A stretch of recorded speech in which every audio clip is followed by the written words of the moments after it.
Some phrases just hit you instantly, don't they? Yeah. They conjure up these like powerful images, deeply held beliefs, especially in complex areas like geopolitics and Greater Israel. Well, that's definitely one of them. For some people, it means this huge expansionist plan. Right.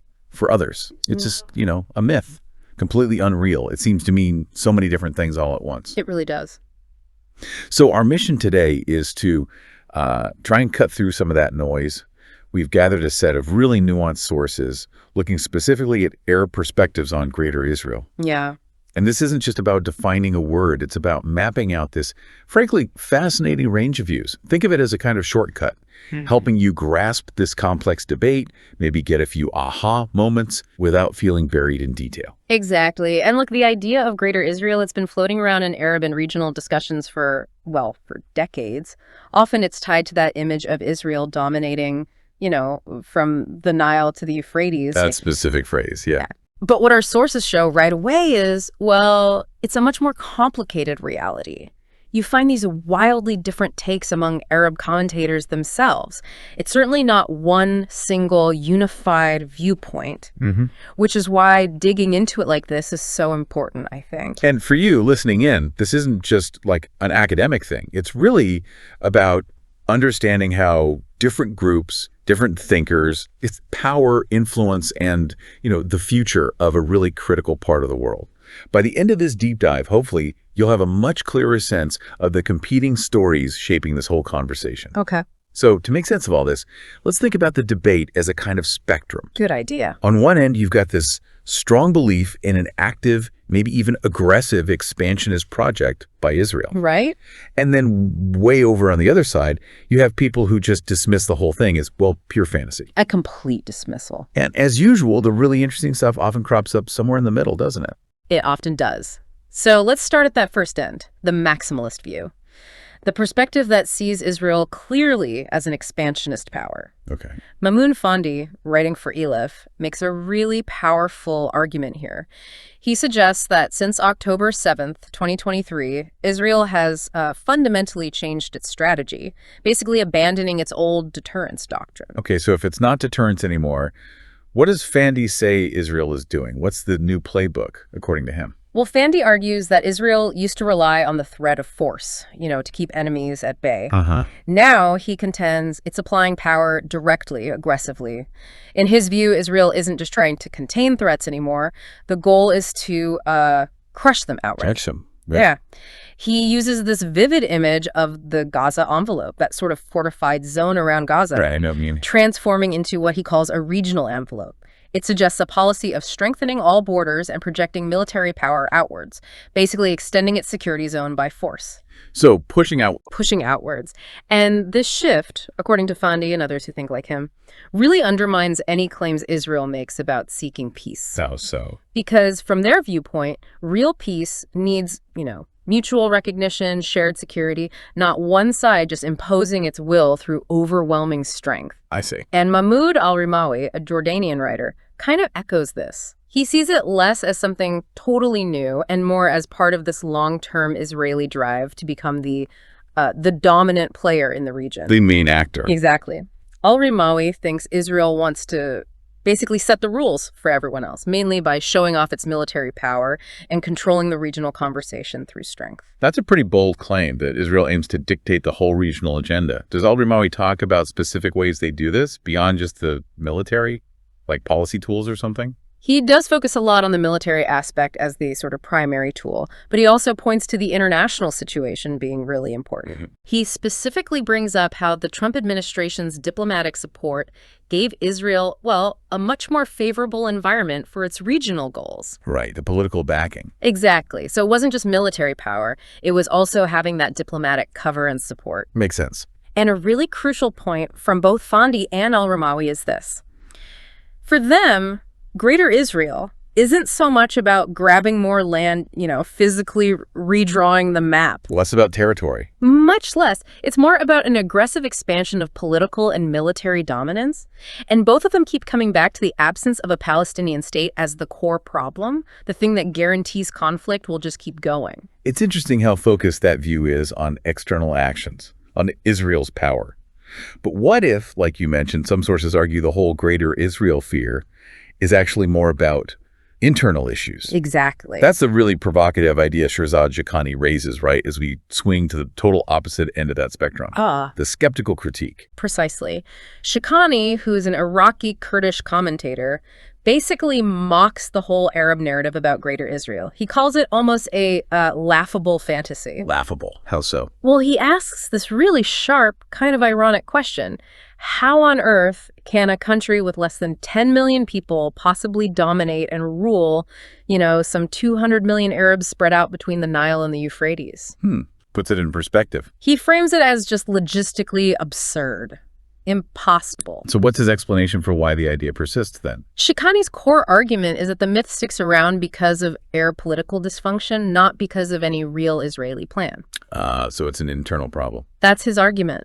He goes on to say that various Arab regimes and movements, and he specifically names groups like Hezbollah, Hamas, the Houthis, the Iraqi Hashd militias, they've held on to the slogan of destroying Israel for ages. Yeah. They wave weapons around, talk about resistance, but in his view, all they really achieve is bringing disaster down on their own people.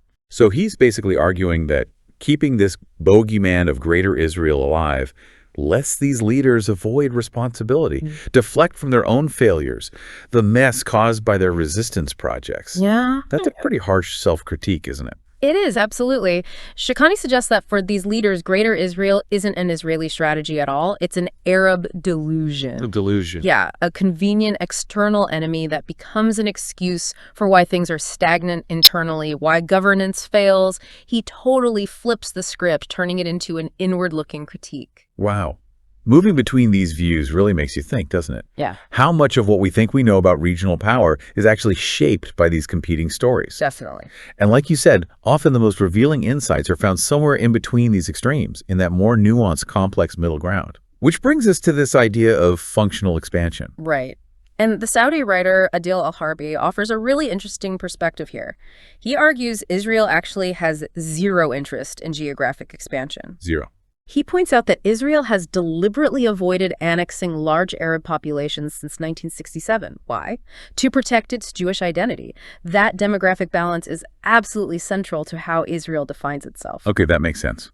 So if it's not about land, what kind of expansion is he talking about? How does Israel grow its influence, if not by redrawing maps? For al-Harbi, the expansion is functional. It happens through things like technology, intelligence gathering, economic leverage. Softer power, maybe? Sort of, but very effective. It's about extending influence across the region in ways that are maybe less obvious than tanks rolling across borders, but still incredibly powerful. So things like sanctions, maybe? Or investments? Exactly. He specifically mentions sanctions, incentives, building alliances. These are the real tools of power, according to al-Harbi. It's about reshaping how the region works, the dynamics between countries, rather than just changing the lines on a map. So reshaping dynamics. Yes. And this angle really shows how al-Harbi sees this whole thing as, well, both a challenge and maybe an opportunity for the Arab world. An opportunity. Instead of just complaining about Israel's perceived dominance, he argues Arab states should respond strategically. Build up their own tech capabilities, use their resources better, develop ways to balance out Israel's influence in the region. It's almost a call for, strategic competition or even emulation. Learn from their playbook. Kind of a, if you can't beat them, learn from them approach. Something like that, yeah. Compete on the same terms. Which leads us nicely into another nuanced take, this idea of power with limits. Recognizing strength, sure, but also seeing the constraints, the boundaries. Exactly. Abdurrahman al-Rashid provides this view. He acknowledges Israel is strong, no doubt, especially now with Iran and its proxies somewhat weakened. Right. So Israel isn't facing any immediate serious existential threats, but while some might see this strength and accuse Israel of aiming for regional hegemony, al-Rashid thinks those accusations are largely unfounded. Unfounded. Oh. Who does he think is making them then? He suggests they're often pushed by adversaries like Iran or the Assad regime in Syria for their own political reasons. Propaganda, essentially. I see. And al-Rashid emphasizes a really crucial point. Israel is a small country, and it defines itself explicitly as a Jewish state. Back to the demographics. Exactly. Any massive demographic change, the kind that would come from annexing huge territories with large non-Jewish populations, would fundamentally threaten that identity, its very character. So that makes the whole Nile to Euphrates idea impossible in his view. Practically impossible, yes. It would undermine the state's core identity. So Israel can project power, it can have influence, but it can't actually become a true regional empire. What stops it, according to al-Rashid? Is it just demographics? Demographics are key, but he also argues the Middle East itself has these incredibly fluid, complex dynamics. It's not exactly a stable neighborhood. Not at all. It's too diverse, too interconnected, always shifting alliances. It prevents any single power from just achieving total dominance over everyone else. So yes, Israel is powerful, but it operates within very real constraints, demographic, geopolitical. Okay, so we have these different lenses. The maximalist fear, the skeptical dismissal, the functional view, the constrained power view. What does this all mean for action? How do these different viewpoints translate into, say, Arab strategic choices? Yeah. What should Arab nations actually do?